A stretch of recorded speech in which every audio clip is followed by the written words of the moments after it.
Welcome back to another video. So I believe we're going to get some thunderstorms tonight. We got some thunderstorms right there, a mini thunderstorm right there, more there, and then in Pennsylvania and Maryland right now we got a good batch of thunderstorms heading our way. Now the atmosphere is still pretty unstable, so hopefully they'll be able to hold themselves together by the time they get here. Beautiful structure with this storm.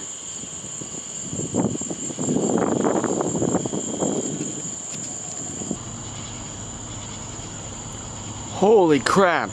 I wasn't even paying attention. Holy crap. It's a little bit gustier than I thought.